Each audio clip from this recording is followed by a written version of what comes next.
Welcome to Monday Morning Quarterback from Cannon Church in Snellville, Georgia. I'm Tim Emmett, the lead pastor at Cannon. And on Monday mornings, we connect the Christian faith, the game of football, and the week ahead. This is Season 3, Conference Championship Edition. As you probably know, yesterday was Conference Championship Sunday. The 49ers played the Eagles. The Bengals played the Chiefs. We're filming this on Wednesday, so I don't know right now who's going to win those games. But I'm really interested in the NFC game because it features the 49ers against the Eagles. Have no idea who's going to win that game. Don't know if it'll be a great game or a blowout. Don't know if it'll be close. Don't know if there will be high scoring, low scoring, offensive fireworks, defensive struggle. But I do know that Brock Purdy, the 49ers quarterback, has already made history. Win or lose on Sunday, he's already made history. As you may know, he began the year as the backup to the backup, the third string quarterback on the 49ers roster. But he became the starter 7 games ago.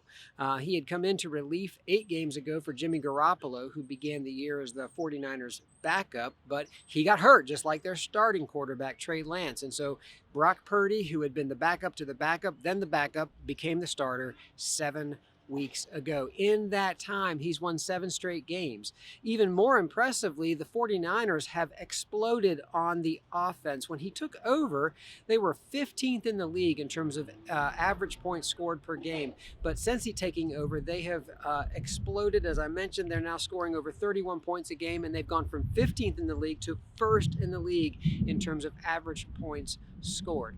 All of that, of course, is fascinating. It's surprising because Purdy began as the backup to the backup, because Purdy is a rookie. But most of all, as you may have heard or seen, it's surprising because Brock Purdy is this year's Mr. Irrelevant. Every year, when the NFL draft is held in April, the last guy picked, the last person chosen, is officially dubbed Mr. Irrelevant. Of course, that's because people figure that the last guy chosen in the NFL draft at the end of the 7th round doesn't have that much chance of making the team that picked him.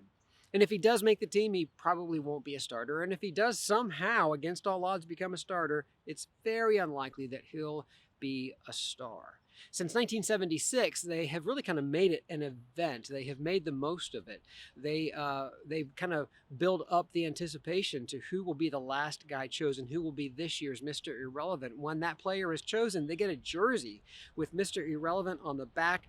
The number he was chosen on the back as well. He's treated to a trip to Disney in Florida. He is given a Lozman trophy in contrast to the Heisman. And so last April, when Brock Purdy was picked 262nd by the San Francisco 49ers, he was given a jersey with 262 and Mr. Irrelevant on the back. It really shouldn't surprise us that much that Brock Purdy is having as much success as he is. He was a 4-year starter at Iowa State. He broke record after record. He's not that big, doesn't have an arm that is all that strong, but he's very, very competitive, and he's played a lot of football, and he's on a good team with a lot of great players and a great head coach. But he is himself playing way beyond anything that anyone expected. Here's the deal. I wonder how many people feel like Mr. or Ms. Irrelevant every day.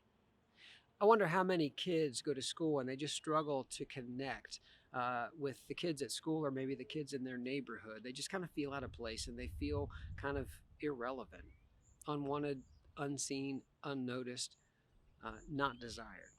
I wonder how many men or women go to work every day where they really just feel like a cog in the machine, nameless, faceless, unseen, unknown, underappreciated, easily replaced, kind of irrelevant.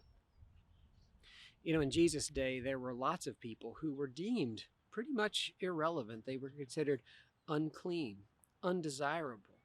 Some, just because they were children or women, were considered second-class citizens at best. Women routinely stood while their husbands, sons, and brothers ate. They sort of stood at attendance. And of course, children were considered beneath notice.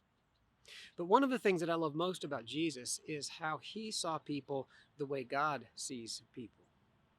He saw each and every person as the image of God, each and every person as someone called to live as a child of God. He saw people no one else saw. He cared about people that others viewed as irrelevant at best. In the eyes of Jesus and in the community that he created, there aren't any irrelevant people. Each person is valuable. Each person is prized. Each person is made in the image of God and called to live as a child of God. Each person is desired. Each person is welcome.